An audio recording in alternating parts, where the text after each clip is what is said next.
Good afternoon everyone, कैसे हैं आप सब। आई होप आप सब बहुत अच्छे होंगे और अच्छे से अपने एग्जाम्स की तैयारी कर रहे होंगे। चलिए, तो लेबर इंस्पेक्टर का हमारा एग्जाम बस होने ही वाला है, तो उसी के लिए एक नया वीडियो लेकर के आपके सामने मौजूद हुई हूँ। इसमें हम देखेंगे स्पेशली कला एवं संस्कृति से संबंधित किस किस टाइप के आपके प्रश्न आ सकते हैं, उसके बारे में अपने को चर्चा करना है। तो बिना टाइम वेस्ट के हमारा आज का क्लास स्टार्ट करते हैं।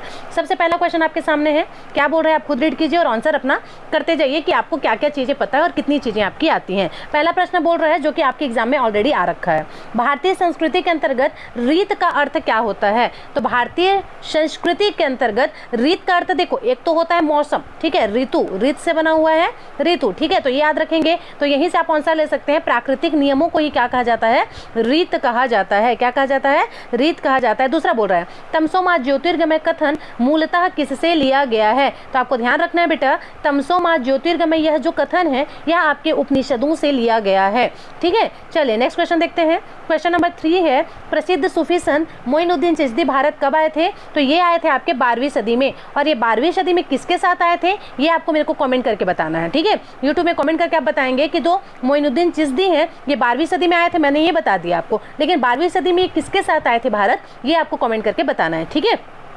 चलिए अगला प्रश्न देखते हैं। क्वेश्चन नंबर 4 ये रहा आपके सामने, वर्ण व्यवस्था से संबंधित पुरुष सूक्त मूलतः पाया जाता है, कहाँ पाया जाता है। तो ऋग वेद में पाया जाता है। आप सबको पता होगा ऋग वेद में टोटल 10 मंडल होते हैं, और इसके जो 10वां वाला मंडल है ना, यही आपके पुरुष सूक्त को समर्पित है। इसी में वर्ण व्यवस्था के बारे में आपको बताया गया है। तो चीजें क्लियर है क्या। तो वर्ण व्यवस्था से संबंधित पुरुष सूक्त मूलतः कहाँ पाया जाता है, ऋग वेद में पाया जाता है। चलिए आगे बात करते हैं। सत्यमेव जयते किस उपनिषद की उक्ति है। तो प्रश्न आपके सामने है और बिल्कुल आराम से आप लोगों को देखना है। बोल रहा है सत्यमेव जयते यह किस उपनिषद से लिया गया है। तो ध्यान रखना है यह आपके मुंडकोपनिषद से लिया गया है। कहाँ से लिया गया है, मुंडकोपनिषद से लिया गया। यहीं से एक और प्रश्न बन जाता है कि यम और नचिकेता का जो संवाद है ये कहाँ से लिया गया। तो इसका आंसर हो जाएगा बेटा कठोपनिषद से लिया गया है, ठीक है। लेकिन पूछ रहा है सत्यमेव जयते ये कहाँ से लिया गया है। तो ये आपके मुंडकोपनिषद से लिया गया है। चीजें क्लियर। चलिए अगला प्रश्न देखते हैं क्या बोला जा रहा है। निम्नलिखित में से किसे प्रस्थान त्रयी में सम्मिलित नहीं किया गया है। तो इसका सही आंसर हो जाएगा आपका मनुस्मृति। ये जो है अलग ही दुनिया है। जो मनुस्मृति दिख रही है ना, ये बिल्कुल बिरादरी से बाहर वाला चीज हो गया।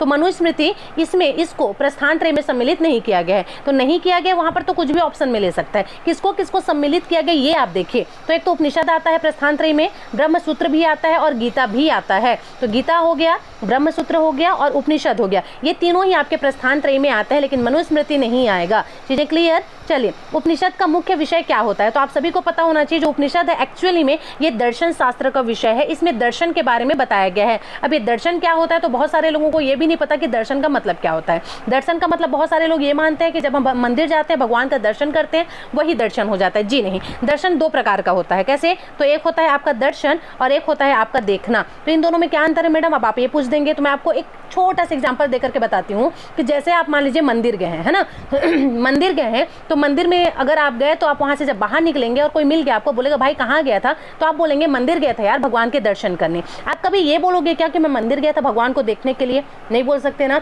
एग्जैक्टली वैसे ही मान लीजिए आप कभी मूवी गए हैं और मूवी से आप निकल रहे हो और किसी ने पूछा कि तुम कहाँ गए थे, तो आप बोलेंगे मूवी देखने गया था। आप ये बोलोगे क्या कि मैं मूवी दर्शन करने गया था, नहीं बोल सकते। तो यही अंतर दर्शन और देखने में होता है। इन सभी बातों के बारे में हमको दर्शन शास्त्र में पढ़ना होता है, ठीक है। और इसी दर्शन शास्त्र में हमको उपनिषद के बारे में भी जानकारी होती है। बहुत सारे दर्शन होते हैं, 4 वाक दर्शन होते हैं, ठीक है। इन सभी बातों में हमको उसके बारे में पढ़ना होता है। फिलहाल जो हमारा प्रश्न है कि उपनिषदों का मुख्य विषय क्या है, तो उपनिषद का मुख्य विषय आपका दर्शन होता है। इसमें सिर्फ दर्शन के बारे में ही बताया जाता है। चीजें क्लियर। चलिए अगला प्रश्न देखते हैं। निम्नलिखित में से किस एक वैदिक साहित्य ने मोक्ष की चर्चा मिलती है। अगर आपको मोक्ष प्राप्ति चाहिए, मोक्ष लेना है आपको, तो इसके बारे में जानकारी कहाँ से मिलेगी। तो इसमें बारे में जानकारी उपनिषद से मिलती है, क्योंकि मैंने बताया ना आपको जितने भी दर्शन हैं इन सभी के बारे में जानकारी आपके उपनिषद से मिलती है, ठीक है।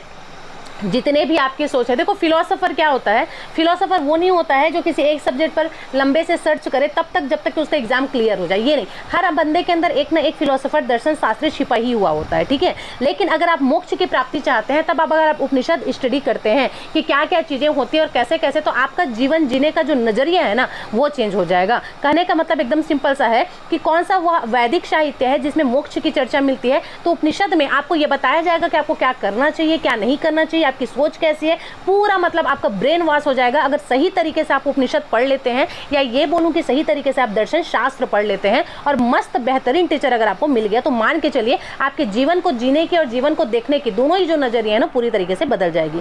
ठीक है, चलिए आगे बात करते हैं। किस वेद से सभा और समिति को प्रजापति की 2 पुत्रियां कहा गया है? अच्छा, ये जो प्रश्न है ना वो रिपीट हो चुका है, आप लोग को भी देख के समझ आ रहा होगा, ऑलरेडी आ रखा है ये प्रश्न जो है। अब बताइए किस वेद में कौन सा वेद है जिसमें सभा और समिति इसको प्रजापति की 2 पुत्रियां कहा गया है? तो इसका सही आंसर हो जाएगा ए, अथर्ववेद। अथर्ववेद वह वेद था जिसमें सभा और समिति इन दोनों को क्या कहा गया? प्रजापति की 2 पुत्रियां कहा गया। ये उस टाइम के सामाजिक परिवेश से संबंधित था, उस टाइम की जो सामाजिक व्यवस्था थी उसके अनुसार सभा और समिति, इसके बारे में चर्चा अपने को देखने के लिए मिलती है। ठीक, कब? जब हम पढ़ेंगे अथर्ववेद तब। आगे बात करते हैं, किस पुस्तक में गायत्री मंत्र का उल्लेख मिलता है? तो इसका सही आंसर हो जाएगा आपके ऋग्वेद में ही गायत्री मंत्र का उल्लेख मिलता है। ऋग्वेद में टोटल 10 मंडल होते हैं, मैंने आपको बताया था। इसका जो तीसरा मंडल होता है उसी में आपके गायत्री मंत्र के बारे में बताया गया। अब यहाँ से एक और प्रश्न बन जाता है कि गायत्री मंत्र किसको समर्पित है? तो बहुत सारे बच्चे आंसर करके आते हैं गायत्री माता को समर्पित है। गलत हो जाएगा, गायत्री माता को गायत्री मंत्र नहीं समर्पित है। तो किसको समर्पित है ये भी आप कमेंट करके मेरे को आंसर में बताएंगे। ठीक है, चलिए आगे प्रश्न देखते हैं। गायत्री मंत्र की रचना किसने की थी? बहुत ही बेहतरीन प्रश्न है, रिपीट हो चुका है एक बार और, है ना। तो गायत्री मंत्र की रचना विश्वामित्र ने किया। किसने किया? विश्वामित्र ने किया। चलिए आगे बात करते हैं। सर्ग, प्रतिसर्ग, वंश, मनवंतर, वंशानुचरिक संकेतक हैं, किसके संकेतक हैं? ये किससे संबंधित है? तो आप ध्यान रखेंगे बेटा, जैसे कि हम बोलते हैं ना 100, 1000, ठीक है, उसके बाद फिर 10,000, उसके बाद फिर लाख, उसके बाद 10 लाख, वैसे ही पुराणों की जब हम गणना करते हैं ना तो पुराणों की गणना के लिए सर्ग, प्रतिसर्ग, वंश, मनवंतर ये सारे शब्द का प्रयोग किया जाता है। तो ये सब किसके संकेतक हैं? ये सब पुराणों के ही संकेतक हैं। चीजें हमारी क्लियर? अगला प्रश्न देखते हैं। पुराणों की संख्या कितनी है? एकदम ही आसान सा प्रश्न है, सभी को पता होगा। पुराणों की जो संख्या है वो आपकी 18 है। अगला बोलते हैं, श्रीमद् भागवत गीता मौलिक रूप से किस भाषा में लिखी गई थी? तो जो श्रीमद् भगवत गीता है ये मौलिक रूप से मतलब सबसे पहले यह संस्कृत भाषा में ही लिखा गया था, फिर दूसरे भाषाओं में इसको कन्वर्ट किया गया था। अगला प्रश्न है हमारा, सत्यकाम जाबाल की कथा जो अनव्याही माँ होने के लांछन को चुनौती देती है, यह किसमें उल्लेखित है? तो याद रखेंगे यह जो है आपके छांदोग्य उपनिषद में उल्लेखित है। तो इस प्रकार से हमारे आज के क्वेश्चन का सीरीज खत्म होता है। अगर क्वेश्चन अच्छा लगा और समझाने का तरीका भी तो जरूर से लाइक करें, कमेंट करें, ज़्यादा से ज़्यादा शेयर करें, और फर्स्ट टाइम मेरे चैनल पर विजिट करें तो सब्सक्राइब जरूर से कर दें, क्योंकि मेरे चैनल में सभी विषयों की तैयारी बिल्कुल फ्री में करवाई जाती है। मिलते हैं नेक्स्ट वीडियो में। Thank you so much.